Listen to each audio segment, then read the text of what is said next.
Couché sur 6 pages, la dictée de la dictature mortifère fait une lecture froide des derniers actes du MINAT concernant les tensions au sein de certaines formations politiques, et notamment le MDR et le PCRN, pour déboucher sur une conclusion tout aussi froide. La peur du régime de vivre l'expérience d'un nouveau pouvoir, appelé de tous les vœux par le peuple supplicié. D'entrée de jeu, le professeur Jean-Calvin Abba-Oyono relève le caractère illégal de l'immixtion du ministre de l'administration territoriale dans la vie interne d'un parti politique, au point d'en désigner le mandataire légal à l'adresse de l'ECAM. Ni la Constitution, encore moins le droit administratif, ne saurait être évoqué pour justifier ce qu'il qualifie d'arbitraire de la puissance publique. Le chapitre 1er de la loi du 19 décembre 1990, en ses articles 17, 18 et 19, circonscrit le registre des pouvoirs du MINAT aux seules sanctions de suspension ou de dissolution d'un parti politique. Pour l'enseignant d'université, l'argument spécieux de dissension interne au sein du PCRN ne saurait tenir dès lors que l'autre faction a été autorisée à organiser son congrès dans les prochains jours, précise-t-il, au bon soin médiatisé du ministre mentor,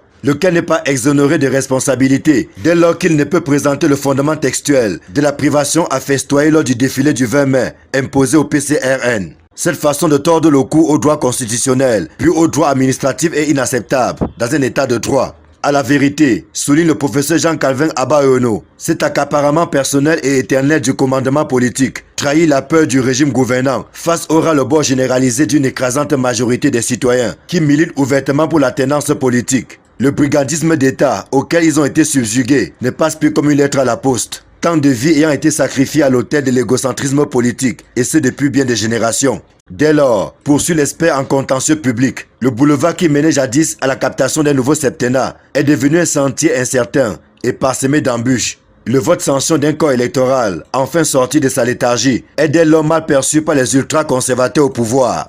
Et le professeur Jean-Calvin Abba-Oyono de conclure que nuit à l'opposition politique apparaît désormais comme cette incontournable dictée de la dictature mortifère, où tous les coups sont permis pour réduire en néant la marche de l'opposition vers la félicité politique. Il propose alors une mutualisation des forces de l'opposition et de la société civile autour d'une candidature unique, susceptible de créer cet électrochoc aux yeux des électeurs, eux aussi prêts à en découdre électoralement, assoiffés qu'ils sont de bouter hors du circuit institutionnel les dirigeants actuels.